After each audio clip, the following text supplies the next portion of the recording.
Which American diets produce the most greenhouse gases?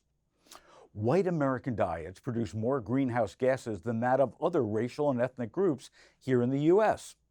Popular Science reports on a study that was published in the Journal of Industrial Ecology that found that white people's diets contribute more to climate change than those of Black and Latino people.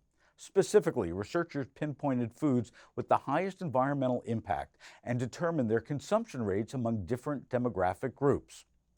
The lead researcher, Joe Bozeman, a doctoral student at the Institute of Environmental Science and Policy at the University of Illinois at Chicago, hopes that this novel study will be the first of many that takes a more sociological approach to environmental research, he told the publication.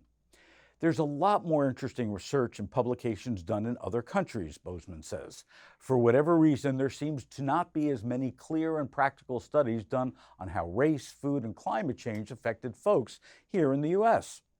Bozeman and his team used existing studies and data to compile the food, energy, water impact, land usage, water usage, and greenhouse gas emissions of foods like apples, potatoes, dairy, and meat. They brought in the consumption rates of these foods among white, Black, and Latino racial and ethnic groups outlined in the EPA's What We Eat in America, a database that breaks down common foods by the different demographic groups that consume them.